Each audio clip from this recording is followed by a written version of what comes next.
سلام دوستان. امیدوارم حالتون خوب باشه. ما برگشتیم. این بار میخوایم مقایسه‌ای داشته باشیم بین رم دوال چنل و رم سینگل چنل و میخوایم ببینیم که میتونیم آیا با دو تا رمی که به صورت سینگل چنل به ما فروخته شده یه دونه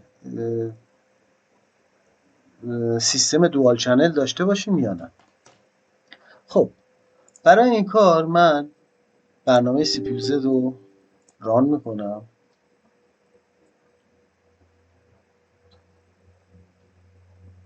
اینجا میبینیم که مشخصات CPU رو به ما میده. من لپتاپی که الان دارم روش این کار رو امتحان میکنم لپتاپی با CPU رایزن 9، یه لپتاپ ایسوس هست که شما ببینید تو قسمت مموری اگه بیان میبینید که زده چنلتون سینگل بعد و اگه قسمت اسپیدی رو بزنید رنکتون میبینید سینگل زده شده و فرکانس و اینطور چیزا رو هم اینجا نوشته. حالا اینا رو ما زیاد کاری نداریم. با فرکانس خود رمی هم که الان داریم، حالا من استات 2 رو نشونتون میدم. ببینید استات 2 خالیه، به خاطر همون داره به صورت سینگل کار میکنه. خب من میرم توی تاسک منیجر، توی قسمت پرفورمنس، توی مموری.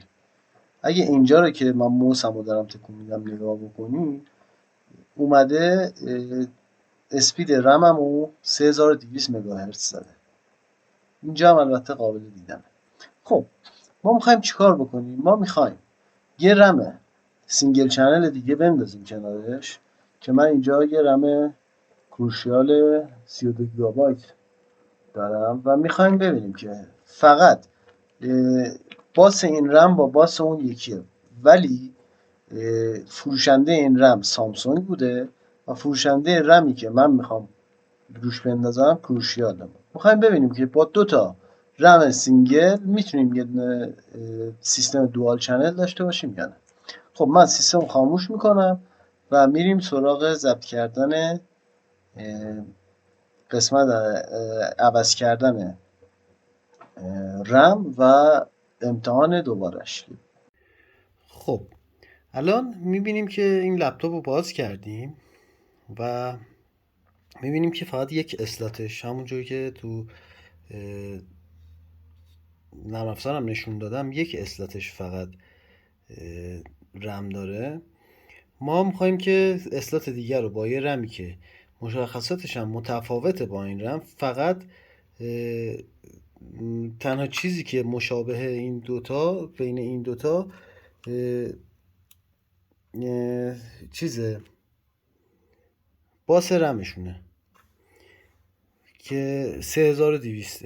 میخوایم جایگذاری کنیم و ببینیم که انشالله میتونیم یه سیستم دوال چنل داشته باشیم یا نه. حتی حجم این دوتا رم هم متفاوته. این رمی که الان ما داریم 16 گیگه و ما یه دونه رم کروشال 32 گیگابایت خریدیم و میخوایم اضافه کنیم به این لپتاپ.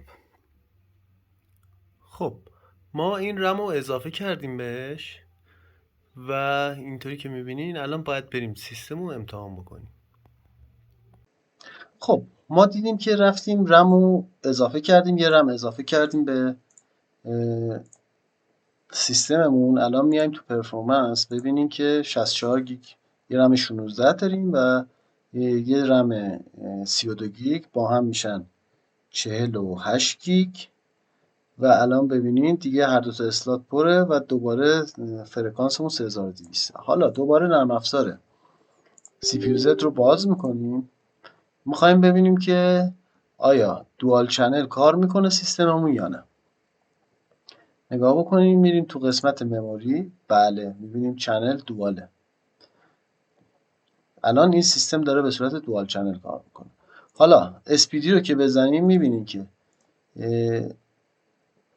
اسلات 1 رنکش سینگله استات 2 دواله و این نشون میده که ما با یه دونه رمی که سینگل بوده، رم دوممون دوال بوده، تونستیم یه سیستم دوال چنل بسازیم. حالا تفاوت سیستم دوال چنل با سیستم سینگل چنل چی هست و آیا واقعا فرق میکنن یا نه رو میتونید تو اینترنت سرچ بکنید و ببینید. امیدوارم که براتون مفید بوده باشه و این نگرانیتون رو رفع کرده باشه که آیا من رمی که میخرم میتونم باش سیستممو دوال چنل بکنم یا نه. تا آموزش‌های بعدی شما رو به خدا می‌سپارم.